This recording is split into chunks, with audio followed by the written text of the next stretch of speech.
আল্লাহ পাক রব্বুল আলামিন পয়গম্বর সুলাইমানকে ডেকে বললেন, সুলাইমান, আমি তিনটি জিনিস তোহফার স্বরূপ তোমার জন্য পৃথিবীতে পাঠাচ্ছি, তবে তিনটির যে কোনো একটা তোমাকে চেয়ে নিতে হবে। আমি তিনটি নমুনা তোমারে দেখাচ্ছি, যেটা চাইবে সেটা দেব, তবে সব তোমাকে দেব না। তিনটির ভিতরে যে কোনো একটা আমার কাছ থেকে চেয়ে নাও। সুলাইমান বললেন, মা হিয়া ইয়া রব্বি, আল্লাহ তিনটি জিনিস কি কি আগে নাম বলুন। আমার ব্রেন মগজ জ্ঞানের মাধ্যম দিয়ে আমি যাচাই করে একটা যখন নিতে হবে ভালোটাই নেব, না খারাপ নেবে। তিনটির ভিতরে একটা নিতে হবে, তখন যাচাই বাছাই করে কেউ যদি শাড়ি কিনতে যায় দোকানে, যদি দুটো পাঁচটা দেখায় আর যদি বলে যে কোনো একটা পছন্দ করো, পয়সা লাগবে না, তোমার গিফট দেব, ও কি খারাপটা নেবে? কম দামেরটা, খুব মসৃণ হালকা পাতলা, নকশা ভালো, সুতো ভালো, তাই দেখে একটা দামি কাপড় সাইজ করে। সুলাইমান বললেন, আল্লাহ জিনিস তিনটি কি কি একটু বলুন। আল্লাহ বলছেন, এক নম্বর হলো ইলম, আমি তোমাকে জ্ঞান দেব। আরেকটা তোমাকে অর্থ সম্পদ দেব, যত সোনা দানা টাকা পয়সা হিরে জহরত মণি মুক্ত চাইবে, অর্থ যত চাইবে আমি আল্লাহ তোমারে দেব। এ সুলাইমান, আর একটা জিনিস হলো ইজ্জত সম্মান তামাম পৃথিবীতে আমি আল্লাহ তোমারে দেব, তোমার মতো সম্মান পৃথিবীতে আর কেউ পেতে পারবে না। সুলাইমান চিন্তা ভাবনা করছেন, কি নেই? অর্থ সম্পদ চাইলে আল্লাহ ভরে দেবেন আমারে, মান সম্মান ইজ্জত চাইলে এমন সম্মান ইজ্জত আল্লাহ আমারে দেবে, যেখানে যাব সেখানে মানুষ আমাকে রেসপেক্ট করবে, সম্মান দেবে, মর্যাদা দেবে, আমারে হুজুর হুজুর করবে, ইজ্জত করবে, আমার সম্পর্কে বিরূপ বাজে মন্তব্য কেউ করবে না। তিন নম্বরে আল্লাহ বললেন, শোনো, কিংবা আর একটা জিনিস যদি চাও আমি আল্লাহ দেব, সেটির নাম হলো ইলম, জ্ঞান। জ্ঞান জ্ঞান দেব। কোনটা তোমার পছন্দ বলো। আচ্ছা, আমি আপনাদের কাছে একটু যাচাই করি। প্রথম এই তিনটে যদি আল্লাহ আমার স্বপ্ন যোগে বলে তিনটের কোনটা চাও বলো, আমরা কি নেব? মনে আছে ওয়াজ আগে শুনেছেন?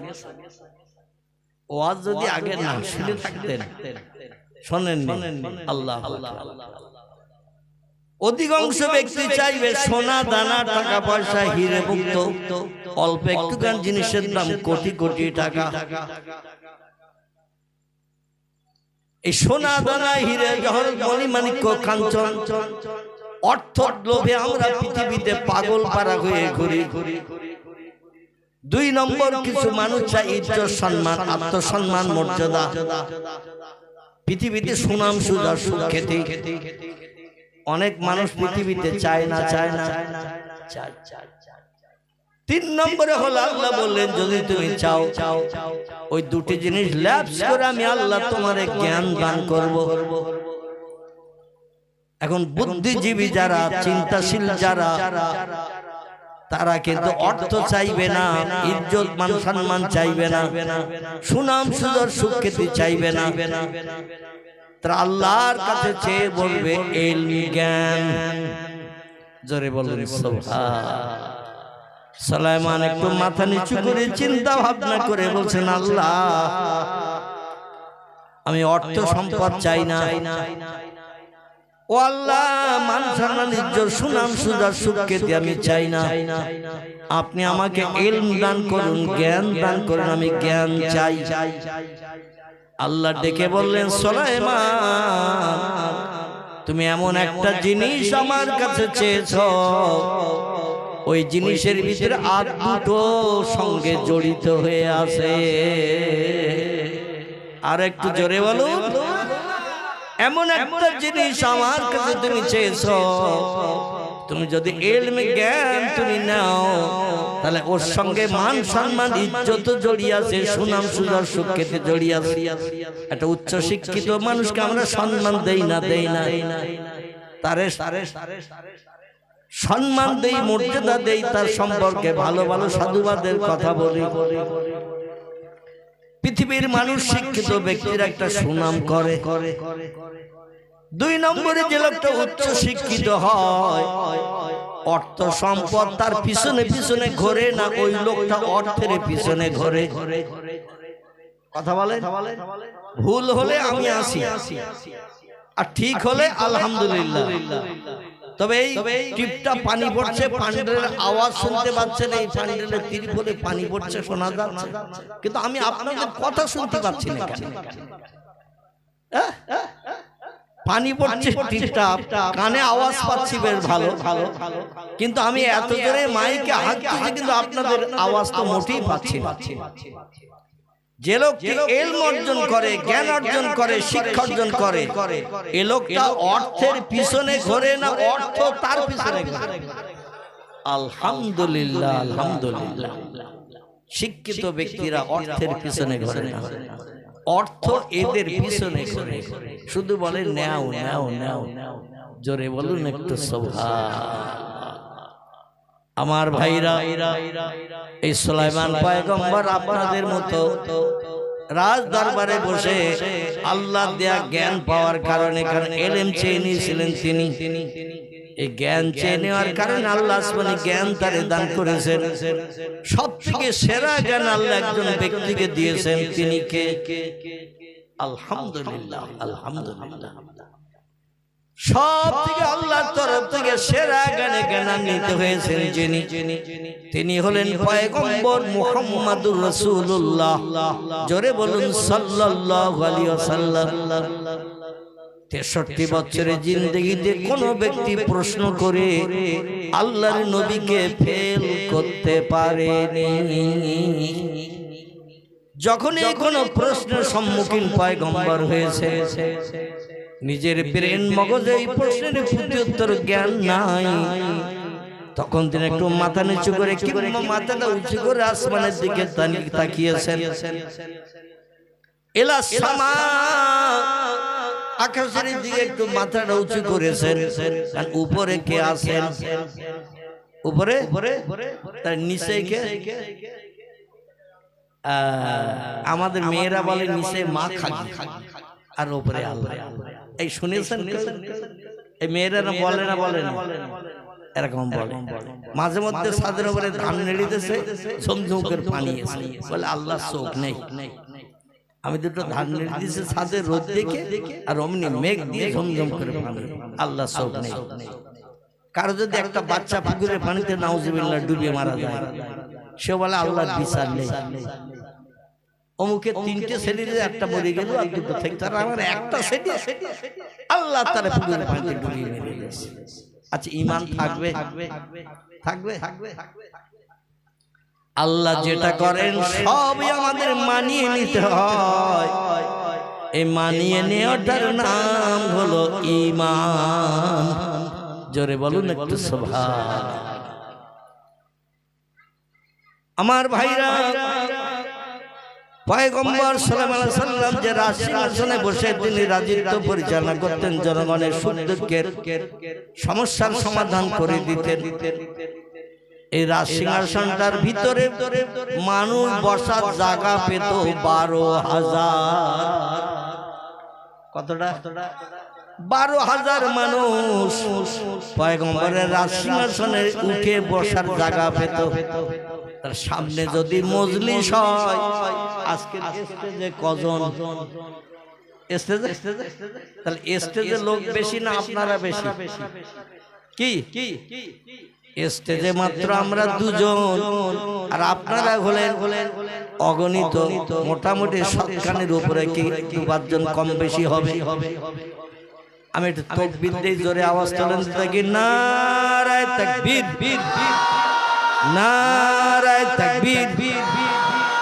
সিলসিলায়ে হক ফুরফুরা শরীফ, সিলসিলায়ে হক ফুরফুরা শরীফ, মদিনা শরীফ, মক্কা শরীফ, আল বাগদাদ শরীফ নারায়ে তাকবীর নারায়ে তাকবীর मोहब्बत एक दुरूद शरीफ अल्लाहुम्मा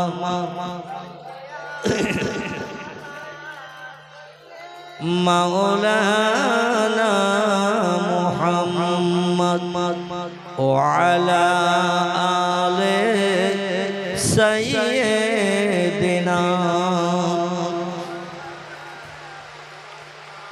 কোথায় আছেন গো প্রাণের নবী কোথায় আছেন গো প্রাণের নবী আমাদেরকে ছাড়িয়া তোমায় ছাড়া কি লাভ হবে এ ভুবনে বাঁচিয়া আল্লাহুম্মা সাল্লি আলা মাওলানা ওয়া আলা আলি সাইয়্যিদিনা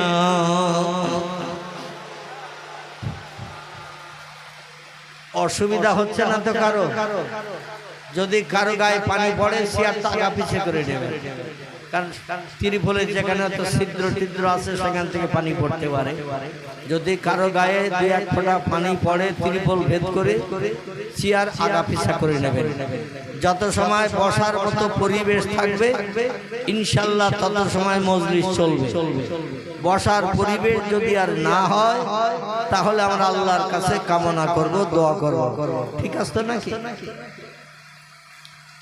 আমার ভাইরা পয়গম্বর সুলাইমান নবী রাজ সিংহাসনে বসে দেশের জনগণকে সামনে নিয়ে বক্তৃতা করছেন ওয়াজ করছেন এমন সময় একজন মানুষ দৌড়িয়ে ছুটে হাঁপাতে হাঁপাতে দৌড়িয়ে ছুটে এসেছে এসে মজলিসে বসে না লোকটা সরাসরি পয়গম্বর সুলাইমান নবীর রাজ সিংহাসন রাজতত্ত্ব এই যে স্টেজ বলছিলাম স্টেজে এসে পয়গম্বরের কাছে লুটিয়ে পড়ে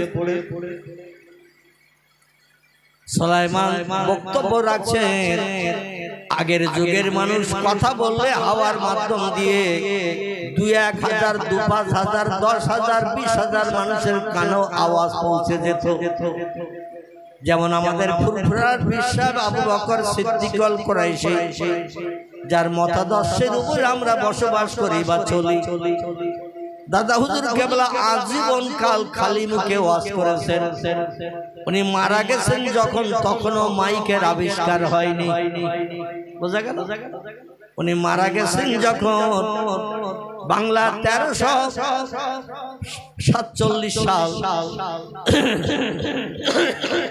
বাংলা 1347 সাল চৈত্র মাসের 3 তারিখ শুক্রবার মনে থাকবে বাংলা 1347 সাল চৈত্র মাসের 3 তারিখ শুক্রবার দাদা হুজুর কেবলা ইন্তেকাল করেছিলেন আর বসিরহাটের আল্লামা রুহুল আমিন রাহমাতুল্লাহ আলাইহি বাংলা 1352 সাল কার্তিক মাসের 16 তারিখ শুক্রবার মনে থাকবে দাদা হুজুরের প্রধানতম খলিফা ছিলেন তিনি ছিলেন আল্লামা রুহুল আমিন রাহমাতুল্লাহ আলাইহি কত বড় আধ্যাত্মিক জগতের জ্ঞানী মানুষ আল্লাহ তারে বানিয়েছিলেন বলেছিলেন বাবা বড় মাওলানা আল্লাহ আমার ইন্তেকাল করবেন জুমার দিন শুনে আল্লামা হুজুর ফপিয়ে কাঁদছেন কারণ নবীজি সাল্লাল্লাহু আলাইহি ওয়াসাল্লাম জানিয়েছেন আমার যে উম্মতের মরণ জুমার দিন হবে তার কবরে আযাব হবে না জোরে বলুন একটু সুবহানাল্লাহ কারণ আল কবরুন জুলমাতুন আদিকুহু আল কবরুন বাইতুদ আল কবরুন আউয়ালুন মিন মানাজিলিল আখিরাহ কবর হলো পোকামাকড়ের ঘর গেলেই 2-4 দিন পরে তারা খাওয়া শুরু করবে কবর হলো অন্ধকার বধির কারাগার কেউ কারো দেখতে পাবে না, কেউ কারো নজরে পাবে না। অমাবস্যার অন্ধকার রাতের থেকেও ঘোরকৃষ্ট অন্ধকার, কেউ কিছুই দেখতে পাবে না। শুধু যারা খাবে তারাই শুধু খাদ্য অন্বেষণ করবে কবরের ভিতরে। আর খাবার জিনিস কোন দিকে আসে? আল কবরুন আউয়ালুন মিন মানাজিল আখিরা, কবর হলো পরকালের প্রথম নম্বর ঘাঁটি। কবরে যে লোকটি পরীক্ষায় পাশ করতে পারবে, কিয়ামত পর্যন্ত কবর তার জন্য জান্নাতের ফুলের বাগান হবে। আর কবর পরীক্ষায় যে লোকটি ফেল করবে, কিয়ামত পর্যন্ত কবরে জাহান্নামের গরম হাওয়া ছুটিয়ে দিয়ে কবরে তারে দগ্ধ করা হবে কিয়ামত অবধি। জোরে বলুন একটু নাউজুবিল্লাহ। আল্লাহ যেন আমাদের হেফাজত করেন। পয়গম্বর মুহাম্মদ রাসূলুল্লাহ জানিয়েছিলেন, ফাতেমা নবীর মেয়ে বলে চিন্তা করিও না, কবর তোমার ছেড়ে দেবে। ও ফাতেমা, আমার মহব্বতের সাহাবী আলী রাদিয়াল্লাহর স্ত্রী বলে যে আলীর হাসরে কোনো হিসাব নিকাশ হবে না, বিনা হিসাবে জান্নাতে চলে যাবে আলী। যে আলীর বিবি হিসাবে তুমি কবরে কিন্তু রেহাই পাবে না। ও ফাতেমা, জান্নাতের যুবকদের সরদার হবে আমার দুইজন নাতি, একজনের নাম ইমাম হাসান আর একজনের নাম ইমাম হোসেন। আল্লাহ ওয়ালা, আল্লাহ প্রেমিক, খোদা ভক্ত, ইসলাম শরীয়তের পূর্ণ পায়ওয়ালা। এই দুইজনের মা বলে তুমি মনে মনে চিন্তা করিও না, কবর তোমার সঙ্গে দুর্ব্যবহার করবে না। কবর হলো অন্ধকার বদির কারাগার, কে এসেছে কবরে ও চিনবে না, ও কাউরে দেখে চিনতে পারবে না। তুমিও যেমন অন্ধকার কবরে থাকবে, যারা আসবে কবরে তোমার পরীক্ষা নিতে তারাও তোমার চিনবে না। এজন্য কিয়ামত পর্যন্ত কবরে যদি শান্তিতে স্বস্তিতে বাস করতে চাও, তাহলে কবরের পুঁজি তৈরি করে নিয়ে যেও। জোরে বলুন একটু সুবহানাল্লাহ। আমার ভাইরা, এই ভয়ঙ্কর কবরের যাত্রী আমাদের সকলকে সাজতে হবে। সকলে বলুন আমিন। এখন মরণের পরেই 2-1 মাস ঘরে রাখা হয় না, কবরে 2-1 দিনের ভিতরে রাখা হয়। 2-1 মাস ঘরে রেখে তারপরে দাফন কাফন করতে হবে, এরকম চিন্তা ভাবনা আমরা কি নেই? 1-2 দিনের ভিতরে আপনজন যদি দূর দূরান্তে থাকে, খবর দেয়া হয়, টেলিফোন করা হয়, তাদের আসতে যতটুকু সময়, একটাই মাত্র ছেলে কিংবা একটাই মাত্র মেয়ে আসে দূরে 2-1000 কিলোমিটার দূরে, বলে দিল আমার না যাওয়া পর্যন্ত যেন মাটি দিও না। তাই তখন বাধ্য হয়ে তারে বরফ লাগিয়ে, ফ্যানের হাওয়া লাগিয়ে রাখা হয়। যেই এসে যায় চেহারা দেখিয়ে তারে কবরে দাফন করা হয়। সেই কবরে আমাদেরও যেতে হবে না, হবে না, যেতে হবে। এই চিন্তাটা একটু মগজে নিয়ে আজকের ওয়াজটা একটু শুনুন, তাহলে লাভ হবে। পয়গম্বর সুলাইমান নবীর কাছে যে লোকটা হাঁপাতে হাঁপাতে দৌড়িয়ে হাঁপাতে এসে লুটিয়ে পড়েছে স্টেজের উপরে, পয়গম্বর বলছেন, মান আনতা মাসমুকা ইয়া কি, কে তুমি, তোমার নাম কি, পরিচয় কি? আমি বক্তৃতা করছি, হাজার হাজার জনগণ সামনে বসে বক্তৃতা শুনছে। তখন মাইকের পরিচালনা হয়নি, খালি মুখে ওয়াজ হতো। আর হাজার হাজার মানুষ মজলিসে বসে থাকলে দূরের মানুষেরাও সামনের মানুষের মতো একই রকম আওয়াজ শুনতে পেত। কারণ ফুরফুরার মুজাদ্দিদ জামান আবু বকর সিদ্দিক 50,000 মানুষের সমাগম হয়েছে জলসায়। 50,000, 60,000, 70,000, আওয়াজ কম করো, 60,000, 70,000 মানুষের আনাগোনা হয়েছে। হুজুর স্টেজে বসে ওয়াজ করতেন, সামনের মানুষটা যেমন আওয়াজ শুনতে পেত, আল্লাহ হাওয়ার মাধ্যম দিয়ে 60,000 মানুষের পিছনে যে লোকটা বসে থাকতো একই রকম আওয়াজ শুনতে পেত। শুধু তাই নাই, তার প্রধানতম খলিফা আল্লামা রুহুল আমিন রাহমাতুল্লাহ আলাইহি, তার জামানাও মাইকের প্রচলন হয়নি, তিনিও খালি মুখে ওয়াজ করতেন। 10-12 হাজারের কম মানুষ হতো না, উপরে 50-60 1000 1 লক্ষ মানুষের সমাগম হতো। সামনের লোকটা যেমন আওয়াজ শুনতে পেত, 1 লক্ষ লোকের পিছনে যে লোকটা বসে থাকতো, পীর সাহেবের রুহানি দোয়ার বাবরকতে তার শাগরেদের মুখের আওয়াজও পিছনের মানুষ তেমন শুনতে পেত। জোরে বলুন একটু সুবহানাল্লাহ। আমার ভাইরা, পয়গম্বর সুলাইমান নবী বলছেন, কি খবর ভাই, তুমি দৌড়িয়ে হাঁপাতে হাঁপাতে আমার স্টেজে এসে কেন বসেছো? বলে হুজুর আমারে বাঁচান, আমারে বাঁচান। বলে কি হয়েছে তোমার? তুমি আমার স্টেজে এসে বসেছো, এমন কারো বাবার ক্ষমতা নাই তোমার একটা পশমের ক্ষতি করার, কারণ আমি দেশের বাদশা, আর যত মানুষ বসে আছে সামনে সব আমার প্রজা। কোন প্রজার বাবার ক্ষমতা না আমার স্টেজে আমার কাছে এসে কারো গায়ে হাত দিতে পারে, কারো কোনো ক্ষতি করতে পারে, কারো কোনো চপেটাঘাত করতে পারে, কারো কোনো গালিমন্দ করতে পারে। উচিত শিক্ষা তারে দেব, কারণ আমি ন্যায় বিচার করে থাকি। জোরে বলুন সুবহানাল্লাহ। বলে কি হয়েছে, তুমি এত ভয় পাচ্ছ কেন? বলে হুজুর একটা শত্রু ভয়ঙ্কর বিকট চেহারার লোক আমারে ধরতে আসতেছে, আমি যেখানে যাচ্ছি পালাচ্ছি, কিছু সময় পরই দেখছি সে আবার আমার সামনে এসে হাজির। চেহারা যেমন বিকট, হাতগুলো তেমন লম্বা, মুখের ফেস কাটিংটা এত বিশ্রী দেখতে, আমি দেখে বড় ভয় পাচ্ছি, আতঙ্কিত হয়ে গেছি। যেখানে যে পালাচ্ছি সেখানে সামনে সে দাঁড়িয়ে ভয়ঙ্কর চেহারার রূপ আমার দেখাচ্ছে, আমারে ধরতে আসে, আমারে ধরে নিয়ে বোধহয় মেরেই ফেলে দেবে। বিরাট ভয়ঙ্কর চেহারার মানুষ। হুজুর তাই দৌড়াতে দৌড়াতে দৌড়াতে দৌড়াতে আমি আপনার রাজদরবারে রাজসিংহাসনে এসেছি, কারণ আপনি ছাড়া আমার ওই শত্রুর হাত থেকে, ওই হিংস্র চেহারার ব্যক্তির হাত থেকে আমারে রক্ষা করবে এমন কোন মানুষ আছে বলে আমার মনে হয় না।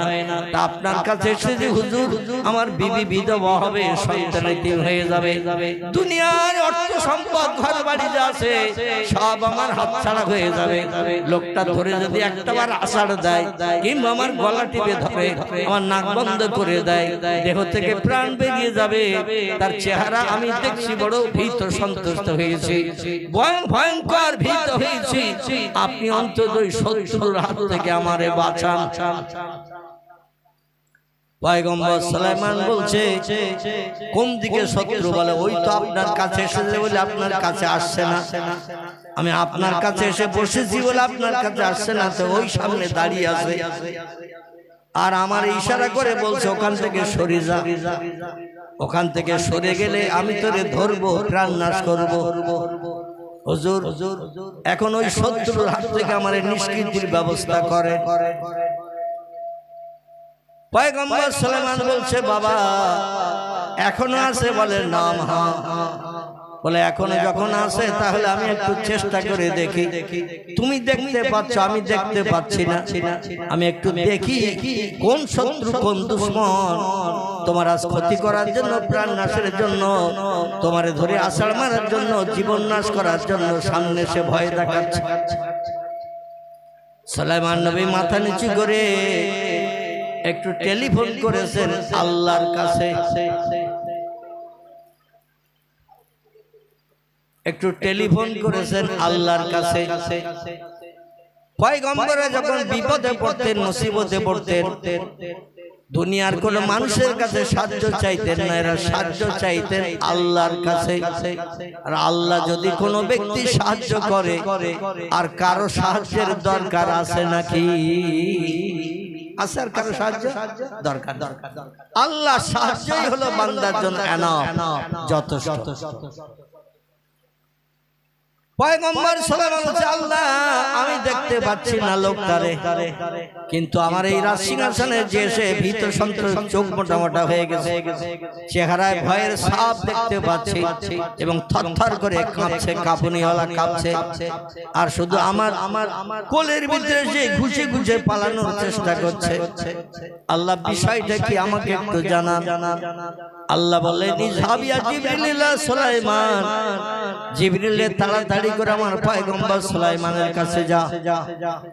জিবরিল ডানা মেলে আসমান থেকে চলে আসলেন পৃথিবীতে। দেশটির নাম হলো মিশর। কি নাম বলো? মিশর। মিশর মিশর আরবি ভাষায় দেশের নাম হলো মেসর। কি নাম? মেসর। বাংলা ভাষা আমরা বলি মিশর। এই মিশরের দেশে ফেরেশতা জিবরিল আমিন এসে হাজির। জিবরিল এসে সালাম করলেন, আসসালামু আলাইকুম ইয়া সুলাইমান ইবনে দাউদ, ও পয়গম্বর দাউদের বেটা সুলাইমান, সালাম গ্রহণ করো। পয়গম্বর সুলাইমান বলেন, ওয়ালাইকুম সালাম। মাহালুকে মাকবারুকে ইয়া আখি জিবরিল, আল্লাহর ফেরেশতা জিবরিল কি খবর নিয়ে এসেছেন বলুন। জিবরিল বলছেন, খবর হলো ওই যে লোকটা আপনার কোলের ভিতরে ঘুষে পালাতে যাচ্ছে আর ভীত সন্ত্রস্ত থরথর করে কাঁপছে, চেহারায় ভয়ের ছাপ দেখছেন, দেহটা ঘেমে জার জার হয়ে গেছে, দৌড়িয়ে দৌড়িয়ে বিভিন্ন জায়গায় লোকটা পলায়ন করেছে। ঝোপঝাড়ের ভিতরে, পাহাড়ের গুহার ভিতরে, নির্জন জায়গায়।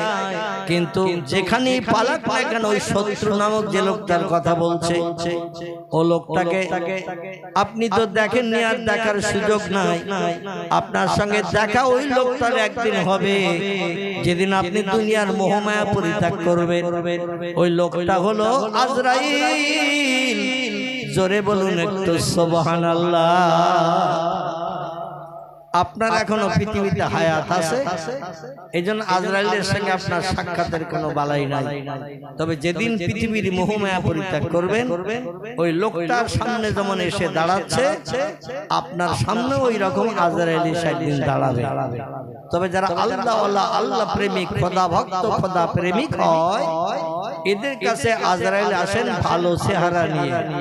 আর যাদের নামাজ নাই, কালাম নাই, রমজানের রোজা নাই, ইসলাম শরীয়ত নাই, মিথ্যা ছাড়া কথা বলে না, গালিগালাজ ছাড়া কারোর সঙ্গে কোনো আলাপ করে না, অমুকের বাচ্চা শোন, তমুকের ছেলে শোন, মানে কথা বলে তো গালিগালাজ আর কথা বলে তো মিথ্যা। এই রকম শরীয়তের খেলাফমূলক কাজ যার জীবনে সরাসরি চলেছে, এ লোকটার কাছে আজরাইল ভালো চেহারা নিয়ে আসবে বলে মনে হয়? ওই রকম ভয়ঙ্কর চেহারা নিয়ে আসবে। আপনার প্রাণটা দেহের ভিতরে বিভিন্ন জায়গায় পালানোর চেষ্টা করবে। একবার মাথায় যাবে, একবার হাতে যাবে, একবার বুকের ভিতরে, পাঁজরের ভিতরে, এখানে সেখানে। আমাদের প্রাণ পাখি রুহু, এই রুহুটা পালানোর চেষ্টা করবে। তিরমিজি শরীফের হাদিস, পয়গম্বর মুহাম্মদ রাসূলুল্লাহ বলছেন, যেখানে পালাবে সেখানে আজরাইল হাত উঁচু করে দেখাবে। আজরাইলের হাতে একটা চুম্বকের কানেকশন আছে। কিসের কানেকশন? আচ্ছা, চুম্বক কে কে দেখেছেন? একটু হাত তুলে দেখি। চুম্বক, আলহামদুলিল্লাহ। তাহলে আমি চুম্বক এই জন্য দেখেছেন, হাত তুলতে বললাম যাতে আমার বক্তব্যটা তাড়াতাড়ি বুঝতে পারে। আচ্ছা, চুম্বকের পাশে লোহা ধরলে মনে হয় গায়ে গায়ে লাগে না? লাগে। আচ্ছা, চুম্বকের পাশে 1 টাকা 2 টাকার কয়েন যদি ধরেন তো লাগে না মনে হয় নাকি? কাট করে ধরে নাই। মানে চুম্বকের কানেকশন, পয়সা ধরলে, লোহা ধরলে, একটা ব্লেড যদি ধরেন, সুচ ধরেন, সুচ সেলাই করি, ও ধরলে সঙ্গে সঙ্গে কাট করে টেনে নেয় না? নেয় না, টেনে নেয়। আজরাইলের হাতে ওই রকম একটা চুম্বকের কানেকশন আছে। ও যেই হাত উঁচু করে আর প্রাণ তখন পালানোর চেষ্টা করে, আমার যে ধরতে এসেছে এখনই যে আমার কানেকশনে টেনে নেবে, ও দেহের বিভিন্ন জায়গায় পালানোর জন্য চেষ্টা চালায়।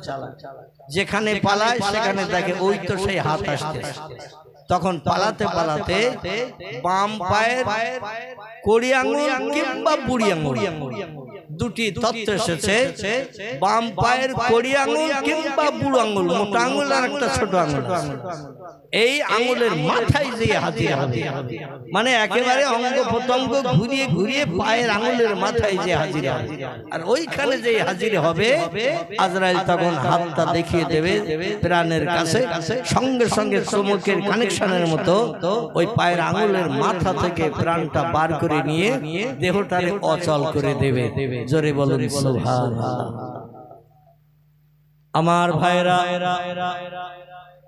জিবরিল আমিন বলছেন ওই লোকটার প্রাণ নাশের জন্য আজরাইল সামনে এসে তাড়া দিচ্ছে, ওরে তাড়া দিচ্ছে, ভয়ঙ্কর চেহারা নিয়ে তাড়া দিচ্ছে। নবী সুলাইমান আলাইহিস সালাম বললেন তাড়া দেওয়ার কারণ কি? বলে আল্লাহ পাকের কোরআন বলেছেন লা ইস্তাখিরুনা সাআতা ওয়া লা ইস্তাকদিমুন, আল্লাহ পাক 1 সেকেন্ড আগে 1 সেকেন্ড পরে কারো প্রাণ নাশ করবেন না। আবার যেখানকার মাটি দিয়ে তার দেহ গঠন করা হয়েছে, যেখানকার মাটি দিয়ে মানুষের দেহ বানানো হয়েছে, ওইখানে তার কবর হবে। জোরে বলুন একটু সুবহানাল্লাহ। পয়গম্বর মুহাম্মদ সাল্লাল্লাহু আলাইহি দেহের মাটি, আল্লাহ পাক খলাকাল ইনসানা মিন তিনিন, তাফসীরের ভিতরে এসেছে মানুষ বানানো হয়েছে মাটি দিয়ে। এই মাটি দিয়ে এক একজনের দেহটা এক এক জায়গার মাটি থেকে আল্লাহ পাক বানিয়েছেন। আবার যেখানকার মাটি দিয়ে বানিয়েছেন কবর হবে আবার সেখানে। এবং আল্লাহ পাক মরণটা যার যেখানে নিহিত করে রেখেছেন সেইখানে না যাওয়া পর্যন্ত আজরাইল তার দেহ থেকে প্রাণ বার করবে না। কারণ ওয়াইয়াফআলুনা মা ইউমারুন, আল্লাহ পাক কোরআনে জানিয়েছেন ও মালাইকাতুন কিলাজুন শিদাদুন লা ইয়াসুনাল্লাহা মা আমারাহুম ওয়া ইয়াফআলুনা মা ইউমারুন। এখানে কোরআনের আয়াত আল্লাহ পাক বলছেন আমি ফেরেশতাদের দুটি সাসে দুটি দাসে, আমি ফেরেশতাদের বানিয়েছি দুটি কোয়ালিটিতে। এক ধরনের ফেরেশতা হলো গরম, এক ধরনের ফেরেশতা বানিয়েছি নরম। গরম ফেরেশতা হলো আজরাইল, নরম ফেরেশতা হলো জিবরাইল, মিকাইল, ইসরাফিল। এরা হলো নরম দাসের ফেরেশতা। মালিক হলো গরম, আজরাইল হলো গরম, রুমাত হলো গরম, মুনকির নকির হলো গরম। ও কবরে আসবে তো লোহার মুগুর কাঁধে করে নিয়ে আসবে। ওয়ালাহুম মাকামিন মিন হাদিদিন কুল্লামা আরাদু আইয়াখরুজু মিনহা মিনাল গাম্মি উইদু ফিহা ওয়াযুকু মিন আযাবিল হারিক। জোরে বলুন একটু আল্লাহু আকবার। আল্লাহ বলেন কবরে যখন ফেরেশতা আসবে, ও দুজন ফেরেশতা আসবে, মুনকির নকিরদের দুজনের নাম। ওরা কাঁধে একটা করে লোহার মুগুর নিয়ে কবরে ঢুকবে। মুগুর কিন্তু কাঠের মুগুর না। হাদিদ শব্দের বাংলা অর্থ হলো লোহা। লোহা মাকামে মিন হাদিদিন, লোহার বানানো মুগুর কাঁধে করে নিয়ে আসবে। প্রশ্ন করবে তিনটি, উত্তর সঠিক দিলে মুগুরের ঘা খেতে হবে না। আর প্রশ্নের উত্তর যদি দিতে না পারি ও মুগুরের ঘা মারবে মাথায় কবরে বসিয়ে। কবরে শোয়া অবস্থায় কবরে দাফন হয়, ওই লাশ জিন্দা করে কবরে বসানো হয়। বসিয়ে প্রশ্ন করবে মান রব্বুকা, উত্তর যদি সঠিক হয় আলহামদুলিল্লাহ, আর উত্তর যদি সঠিক না হয় ওই মুগুর কাঁধের থেকে এবার নিয়ে দুই হাত দিয়ে ধরে গুড়ুম করে নারী হোক বা পুরুষ হোক মাথায় মেরে দিয়ে দেবে। আর মাথায় মেরে দেওয়ার কারণে 70 গজ মাটির তলায় ঢুকে যাবে। কগজ হাতে কহা 140 হাত। আচ্ছা 140 হাত কোনো কিছু নিয়ে যদি আপনি জমিনে যদি চেপে পুঁততে যান শক্ত মাটিতে, ও কতটা যাবে? যাবে না। নরম কাদা টাদা হলে কিছুটা অন্তত যাবে, কিন্তু কবরের তলার মাটি শক্ত থাকে না নরম থাকে? দেখবেন মাটি অ্যাডজাস্ট হয়ে শক্ত থাকে। এই পুকুরের পানির নিচে যে মাটি থাকে ওটা হলো কাদা মাটি, নরম পাক, এটা নরম। তার তলায় কাদা সরিয়ে দেবেন, দেখবেন শক্ত মাটি। কি থাকে না পাকের তলায় শক্ত মাটি, এখানে কিন্তু জারি জুরি খাটবে না, ওখানে কোদাল দিয়ে কপিয়ে মাটি কাটতে হবে। আর এমন মুগুর মারবে কবরে বসা অবস্থায় 70 গজ মাটি খুঁড়িয়ে তলায় চলে যেতে হবে। ফেরেশতা বলবেন প্রথম ঘা দিলাম, তোমার কাজ কিন্তু এখনো শেষ হয়নি, কান ধরে আবার টেনে তোলা ওঠ, এখন আর দুটো প্রশ্ন বাকি। অমান নবী কোন নেতার নেতৃত্ব পৃথিবীতে মেনে সারা জীবন চলেছ বলো? রামকৃষ্ণ পরমহংসদেব, বুদ্ধদেব, গুরু নানক, মহাবীর, আচার্য কেশবচন্দ্র, মোজেস, যিশু, সক্রেটিস, বালক ব্রহ্মচারী, বাবা রামদেব? কোন নেতা তোমার কাছে প্রিয় পছন্দনীয় ছিল? না সিনেমার অভিনেতা অভিনেত্রী, নায়ক নায়িকা? না তোমার বন্ধু তোমার কাছে প্রিয় ছিল? একসঙ্গে খেতে, একসঙ্গে বেড়াতে, একসঙ্গে চাকরি করতে, একসঙ্গে অফিসে সামনাসামনি টেবিলে বসে গল্প করতে তোমার মনের মানুষ কে ছিল? না তোমার স্ত্রী ছিল, না মা ছিল, না বাপ ছিল, ভাই ছিল, বোন ছিল? কে তোমার প্রিয় লোক ছিল বলো? সেদিন যদি মার নাম বলি, বাপের নাম বলি, ভাইয়ের নাম বলি, স্ত্রীর নাম বলি, সাদের একটা মেয়ে ছিল, মেয়ের নাম বলি, কিংবা বন্ধুর নাম বলি, রেহাই হবে? কি হবে? রেহাই হবে না। সেদিন নাম বলতে হবে মুহাম্মাদুন নবিয়্যু। জোরে বলুন একটু সুবহান। কি বলতে হবে? মুহাম্মাদুন নবিয়্যু, আমার প্রিয় নেতা, চলার বলার, আমার কাজকর্ম করার সবকিছুর বিধানদাতা মালিক ছিলেন মুহাম্মাদুর রাসূলুল্লাহ। এই কথাটা বললেই 2 নম্বরের ঘা থেকে নিষ্কৃতি পাওয়া যাবে। আর যদি অন্য কোনো নাম বেরিয়ে যায়, কাদের থেকে মুগুর নিয়ে আবার গুলন করে মারা হবে। এইভাবে 3টে প্রশ্ন হবে। 3টে প্রশ্নের উত্তর অধিকাংশ মানুষ দিতে পারবে না। কবরে যাওয়ার পরও শয়তান সেখানে ধোঁকা দেবে। কবরে যাওয়ার পরও শয়তান সেখানে ধোঁকা দেবে। এই জন্য পাক্কা ঈমানদার ছাড়া শয়তানের ধোঁকা থেকে বাঁচা খুব মুশকিল হবে। জোরে বলুন একটু আমিন। এই জন্য একটু পাক্কা ঈমানদার হতে হবে। তা আল্লাহ বলে আমার শক্তি ক্ষমতা সব শক্তির ঊর্ধ্বে, এটা না দেখে বিশ্বাস করো, তাহলে তোমরা হবে পাক্কা মুমিন। জোরে বলুন একটু সুবহানাল্লাহ।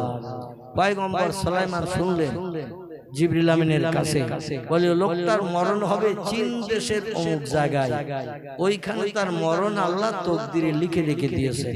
ও আছে আপনার মিশরের দেশে। মিশর থেকে চীন কাছাকাছি না দূরে? মিশর থেকে চীন অনেক অনেক অনেক হচ্ছে চীন দেশের অমুক জায়গায় ওই লোকটার মরণ আল্লাহ তকদিরে লিখে রেখে দিয়েছে। আর লোকটা বাস করছে মিশরে। মরণের সময় খুব বেশি নেই, দেহ থেকে প্রাণ নাশ করে দেহটা অচল করার সময় আর খুব বেশি নেই। তাই আজরাইল আলাইহিস সালাম ওর কাছে আসছে, কিন্তু প্রাণ বার করে নিচ্ছে না, কারণ এখন 1-1 মিনিট কিন্তু 5 মিনিট বাকি আছে। তাই ওর সামনে এসে ভয় দেখাচ্ছে যাতে ও মরণের জায়গায় যেয়ে পালায়। যেখানে মরণ হবে চীন দেশে, ওই মিশর থেকে চীন দেশে যেন যায়। সেখানে না গেলে আজরাইল প্রাণনাশ করবে না, কারণ এক জায়গায় মরণ লেখা আর এক জায়গায় প্রাণনাশ করলে আজরাইলের কৈফিয়ত দিতে হবে। জোরে বলুন সুবহানাল্লাহ। ওর মরণ তকদিরে লেখা আছে চীন দেশের অমুক জায়গায়, তুমি মিশরে মেরেছ কেন? এই কৈফিয়ত দিতে হবে। এই জন্য ফেরেশতারা আল্লাহর হুকুম ছাড়া কাজ করে না। তাই ও ভয় দেখাচ্ছে বিকট চেহারা নিয়ে, লোকটা যাতে তাড়াতাড়ি চীন দেশে চলে যায়। তাহলে আসে লোকটা মিশর আর চীন দেশে যাবে। বলে ওই লোকটা আপনার কাছে বলছেন যে আমারে রক্ষা করে শত্রুর হাত থেকে, যেখানে যাচ্ছি যেখানে পালাচ্ছি আমারে সামনে দিয়ে ভয় দেখাচ্ছে, আমি ভীত সন্ত্রস্ত হয়ে হয়তো হার্ট অ্যাটাক করে আড়ষ্ট হয়ে মারা যাব। তো সুলাইমান নবী বলছেন তোমারে কোথায় কোন জায়গায় রেখে আসলে তুমি ওই শত্রুর হাত থেকে বাঁচতে পারবে বলে মনে হয়? বলছে হুজুর ওই মিশরের দেশে আমি যেখানে পালাচ্ছি সেখানে তো যাচ্ছে পাহাড়ের গুহায় ঝোপঝাড় জঙ্গলে, এই জন্য আমারে উড়িয়ে নিয়ে একটু চীন দেশে নিয়ে যান। অনেক দূরের দেশ, চীন দেশ নাম শুনেছি, সেই দেশে আপনার এই রাজসিংহাসনে বসে একটু উড়িয়ে নিয়ে যান, ওই দেশে নিয়ে যেয়ে আপনি যদি একটু রেখে দেন পাহাড়ের কোনো গুহার ভিতরে ভিতরে, তাহলে মনে আছে এই ভয়ঙ্কর শত্রু আমার আর খোঁজ পাবে না, আমার আর দেখতে পাবে না। আর সুলাইমান নবীর রাজসিংহাসন এরোপ্লেনের মতো উড়িয়ে বেড়াতো না, এরোপ্লেনের মতো উড়ে বেড়াতো। 12,000 যাত্রী নিয়ে প্লেন উড়ে চলে যেত, বিনা তেলে, বিনা কলে, বিনা ড্রাইভারে। কয়েকদিন আগে একটা প্লেন অ্যাক্সিডেন্ট হয়েছে না, মারা গেছে না সব, একজন বোধহয় বেঁচে আছে।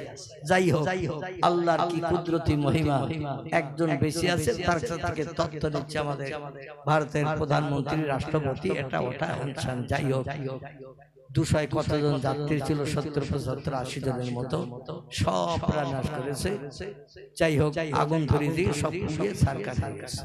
তো আমি যেটা বলতে চাই সেটা, পৃথিবীর মানুষ মেশিন দিয়ে, কলকাবজা দিয়ে, মেশিন দিয়ে বানায় এরোপ্লেন, মাঝে মাঝে অ্যাক্সিডেন্ট হয়, মাঝে মাঝে যাত্রীদের প্রাণনাশ হয়, ড্রাইভারের প্রাণনাশ হয়, স্বেচ্ছাসেবক সেবিকা যারা থাকে সকলের প্রাণনাশ হয়, কেউ বাঁচে না।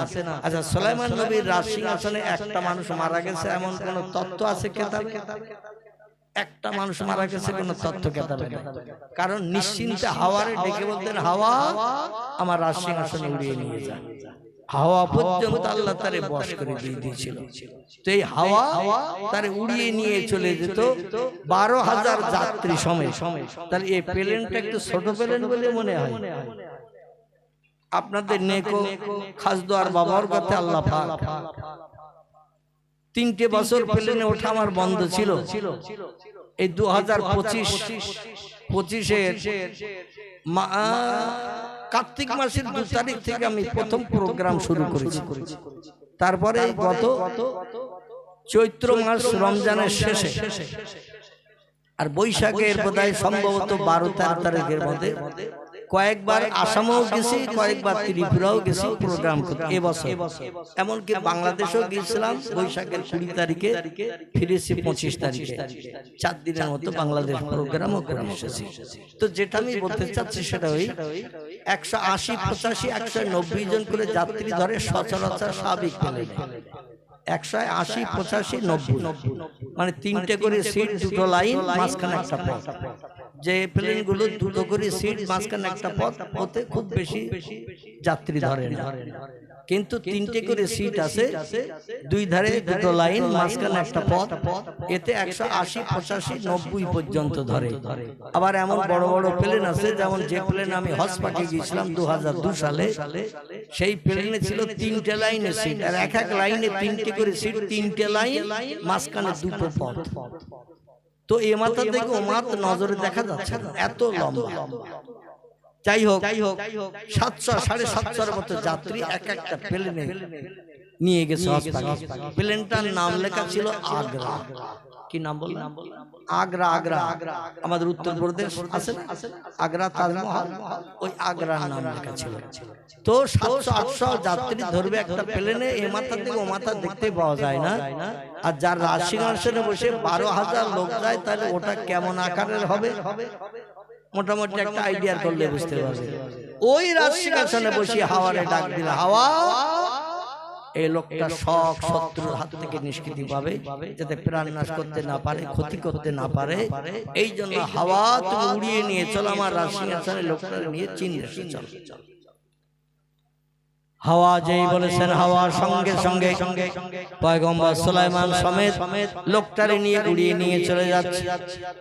এক মুহূর্তের ভিতরে মিশর থেকে চীন দেশে যাওয়ার পর জমিনে উপর দিয়ে যখন যাচ্ছে, পাহাড় টপকে টপকে যাচ্ছে, বহু পাহাড় পর্বত ঝোপঝাড় জঙ্গল টপকে যাওয়ার পরে লোকটা মনে মনে ইচ্ছা হলো, বহু দূর দেশে যে বহু পাহাড় হাজার হাজার টপকিয়েছি, নদী নালা সাগর পাড়ি দিয়েছি, নিশ্চয় শত্রু এখানে আর আসতে পারবে না। বলে, হুজুর আপনি এখানে আপনার প্লেন নামান, রাজসিংহাসন নামান, এইখানে কোন একটা সেফটি জায়গায়, ভালো জায়গায় আমার আশ্রয়ের সুযোগ করে দিন, যাতে ওখানে আমি অন্তত আশ্রয় নেই শত্রুর হাত থেকে নিষ্কৃতির জন্য। সুলাইমান বললেন, যেখানে তোমার পছন্দ সেখানটায় বলো, আমি সেখানে তোমারে দিয়ে দেব। লোকটা একটা পাহাড়ের গুহার ভিতরে খাদ গর্ত গুহার ভিতরে থেকে বললো, এই জায়গাটা আমারে রেখে দেন, নিশ্চয়ই শত্রু এখানে আমার আর খুঁজে পাবে না। যেই পাহাড়ের গুহার ভিতরে লোকটার দিয়ে সুলাইমান নবী রাজসিংহাসন উড়িয়ে নিয়ে আবার মিশরে চলে এসেছেন দেশের প্রজাদের সুখ দুঃখের ভাগিদার বনার জন্য। আর যেই পাহাড়ের গুহার ভিতরে ঢুকিয়ে দিয়েছেন, আজরাইল সঙ্গে সঙ্গে গুহার মুখে হাজির। আজরাইল সঙ্গে সঙ্গে গুহার মুখে হাজির। আজরাইলের মুখে এখন আর ভয়ঙ্কর চেহারা নাই, ভয়ার্থ কোনো চেহারা নাই। আমার ভাইরা চেহারাটা স্বাভাবিক করে নিয়েছে। লোকটা তখন দেখছে এই লোকটাই তো আমার পূর্বে তাড়াচ্ছিল মিশরের দেশে। চেহারার কিছু নমুনা পাচ্ছি, তবে ভয়ঙ্কর ছিল তখন, চেহারার বিকট বিকৃতি ছিল, এখন তার দেখছি না। লোকটা তখন দেখে বলছেন, মান আনতা মাসমুকা ইয়া আখি, আমি যেখানে যাচ্ছি সেখানে তোমার দেখছি, তুমি কে একটু পরিচয় দাও। বলছে, আনা মালিকুল মউত, আনা মুখমেদুস সউদ, আমি হলাম মৃত্যুর যমদূত, হরিষে বিষাদনকারী, স্ত্রীর বিধবা বানাই, সন্তানের এতিম করি। আমার কাজ হলো মানুষের দেহ থেকে প্রাণ বার করা নয়। পৃথিবীতে যত সৃষ্টি বাস করে সব সৃষ্টির প্রাণ নাশ করি আমি, আমার সহযোগী বন্ধুরা। জোরে বলুন একটু সুবহানাল্লাহ। আজরাইল বলছে, আমি একবার নিঃশ্বাস ফেলি আর একবার নিঃশ্বাস ত্যাগ করলে, তিরমিজি শরীফের হাদিস, ৭০,০০০ করে ফেরেশতা তৈরি হয় তার হুকুম শুনে কাজ করার জন্য। বোঝা গেল? আজরাইল মাঝে মাঝে একবার করে নিঃশ্বাস ফেলেন। জনসংখ্যা পৃথিবীতে যত বাড়বে আজরাইলের প্রয়োজন হলে একটু নিঃশ্বাস ছাড়বে, আর যেই নিঃশ্বাস ছাড়বে একবার করে নিঃশ্বাস ছাড়বে ৭০,০০০ করে ফেরেশতা তৈরি হয়। আরে প্রত্যেকটা ফেরেশতা আজরাইলের নেতৃত্ব মানে, আজরাইল যা বলে তারা তাই শোনে। এটা আল্লাহর দেয়া বিধান, আল্লাহ তাদের উপরে ন্যস্ত করে দিয়েছেন। জোরে বলুন একটু সুবহানাল্লাহ। লোকটি ডেকে বলছেন, আপনার মুখে হাসি দেখছি, পূর্বে দেখছিলাম আপনার ভয়ঙ্কর চেহারা, কিন্তু এখন আপনার মুখে হাসি দেখছি, কারণ কি? বলে, একেবারে মরণের সময়কাল এসে গেছে, আর ২-৫ সেকেন্ড মাত্র বাকি। শোনো, এই চীন দেশের মাটি দিয়ে আল্লাহ তোমারে বানিয়েছেন, যেখানে যে গুহার ভিতরে ঢুকেছো এইখানকার মাটি দিয়ে আল্লাহ তোমার বডি বানিয়েছেন, আবার এইখানে তোমার আল্লাহ মরণের ঠিক করে রেখে দিয়েছেন। তাই তুমি এইখানে না আসা পর্যন্ত আমি মৃত্যু ঘটাতে পারছি না। সময় হাতে খুব কম ছিল, তাই তোমার আমি একটু বিকট চেহারা নিয়ে ভয় দেখাচ্ছিলাম, যাতে তুমি তাড়াতাড়ি ছুটে এই পাহাড়ের ভিতরে আসো। ভয় না দেখালে তো তুমি মিশর থেকে এখানে আসতে না, সুলাইমান নবীর কাছে পালাতে না, আর উনি রাজসিংহাসনে করে তোমার এখানে উড়িয়ে নিয়ে আসতো না। তাই তোমার এখানে উড়িয়ে এনে আমার উপকার করে দিয়েছেন, তাই তোমার প্রাণ নাশ করতে আমি সুবিধা পেয়েছি। আল্লাহর হুকুমের খেলাফ আর হয়নি। জোরে বলুন একটু সুবহানাল্লাহ, নারায়ে তাকবীর। আচ্ছা, আজকের এই জলসায় যারা বসে আছে, আপনার কোন জায়গায় মরণ হবে একদিন? একজন হাত তুলে একটু বলুন তো। রাস্তায় হবে না ঘরের খাটে হবে, না হসপিটালের বেডে হবে, না জামার বাড়ি হবে, না শ্বশুর বাড়ি হবে, না মাঠে ভুঁই রুইতে হবে? বাসপুরেও মাঝে মাঝে মরে না এই মাঠে কাজ করতে গিয়ে? এই তো ঘোজাডাঙ্গা বর্ডার, নাম শুনেছেন তো? ঘোজাডাঙ্গা বর্ডার, ওই বর্ডার থেকে একটুখানি ডান পাশে আবু বকর লোকটার নাম। আবু বকর তার ছেলে, মেজর বিবাহিত স্ত্রী, একটা মেয়ে। তো আমি মাঝে মাঝে প্রোগ্রাম সেরে যখন ভোর রাত্রিতে আসতাম বর্ডারে, তখন তো সব অফিস আদালত বন্ধ থাকতো। তো আমাদের আত্মীয় হয়, মানে আমার বোনের ননদ হয়, আমার একটা বোনের ননদ হয়। ওদের বাড়িতে মাঝে মাঝে হল করতাম, সকালবেলা একটু টিফিন করে বর্ডার খুললে বর্ডার পাস করে চলে আসতাম। তো যাওয়ার সঙ্গে সঙ্গে তার মা যেমন কাছে, আবু বকর বলে লোকটা মাস্টারি করে, সেও তেমন কাছে। আমি বলি, কি হয়েছে ভাই? তো বলছে, আমার ছেলে মাঠে ভুঁড়ি ছিল, তাই ওখানে গিয়েছিল দেখতে। আর বজ্রাপাত হবি না হবি, আমার ছেলের উপরে হয়েছে, যারা ভুঁড়ি ছিল তাদের কারো কিছু হয়েছে। জোরে বলুন সুবহানাল্লাহ। তো আমার সেই ছেলেটা মারা গেছে, তার স্ত্রী বিধবা হয়েছে, একটা বাচ্চা মেয়ে রয়েছে। খুব দুশ্চিন্তায় পড়েছে, হুজুর দোয়া করবেন, আমি কি করি? তো যাই হোক, মানে কাজ করতেছে তারা, তাদের ঘরে পড়েনি। যে ছেলেটা আলী বসে রয়েছে কাজ দেখতেছে, তারই ঘরে বজ্রাপাত হয়েছে। আসলে ওর মরণটা আল্লাহ রেখেছেন ওই জমির আলীর উপরে, বর্ষা পানি মাথায়। কোন ব্যক্তি বাড়ি থেকে ভালো খেয়ে দিয়ে বেরিয়ে গেল, রাস্তায় গাড়ি চাপা পড়ে অ্যাক্সিডেন্টে মারা যায় না? কোনো ব্যক্তি রোগ হয়েছে দীর্ঘ 6 মাস 8 মাস 11 মাস বাড়িতে অসুস্থ, বলছে আপনজন আত্মীয়স্বজন বললে একটু ভালো ডাক্তার দেখাও, হসপিটালে ভর্তি করো। তো বাড়ি থেকে নিয়ে হসপিটালে ভর্তি করেছে, 2 দিন মাথায় 3 দিনের দিন দেখা যাচ্ছে হসপিটাল বেডে মারা গেছে। আবার কাউকে দেখবেন হসপিটাল থেকে ট্রান্সফার করেছে, রেফারেন্স করেছে, আরজি করে নিয়ে যাও, আরজি করে যেতে যেতে রাস্তায় অ্যাম্বুলেন্সের ভেতরে মরে। ঠিক হয় না? আল্লাহ যেখানে মরণ নিহিত রেখেছেন মরণ সেখানে হবে। এই জন্য আমরা এই খবরটা জানি না। আচ্ছা যদি কেউ জানতাম আম গাছের ডাল ভেঙে তলায় পড়ে মারা যাব, জীবনে আম গাছে ওঠা দূরে থাক, আম তলা দিয়েও কি যেতাম। বাড়ির সামনে বড় আমড়া গাছ আছে, বিলাতি আমড়া, যে আমরা টক না, মোটা মোটা আমড়া হয়েছে। বাড়ির মেয়েরা বলছে বাড়িতে নারকেল আছে, আমড়া পারো, আমড়া দিয়ে ভালো করে নারকেলের দুধ দিয়ে খাটা করব। এখন গাছটা অনেক উঁচু গাছ, বাড়িতে তেমন লোগালোগি টোগি নাই, তো বলে এক কাজ করি তাহলে অন্তত পায় নারকেল গাছ ছোটা মতো দড়ি দিয়ে আমরা গাছের উপরে উঠে বড় বড় মোটা মোটা পাকা পাকা ধরে না আমরা।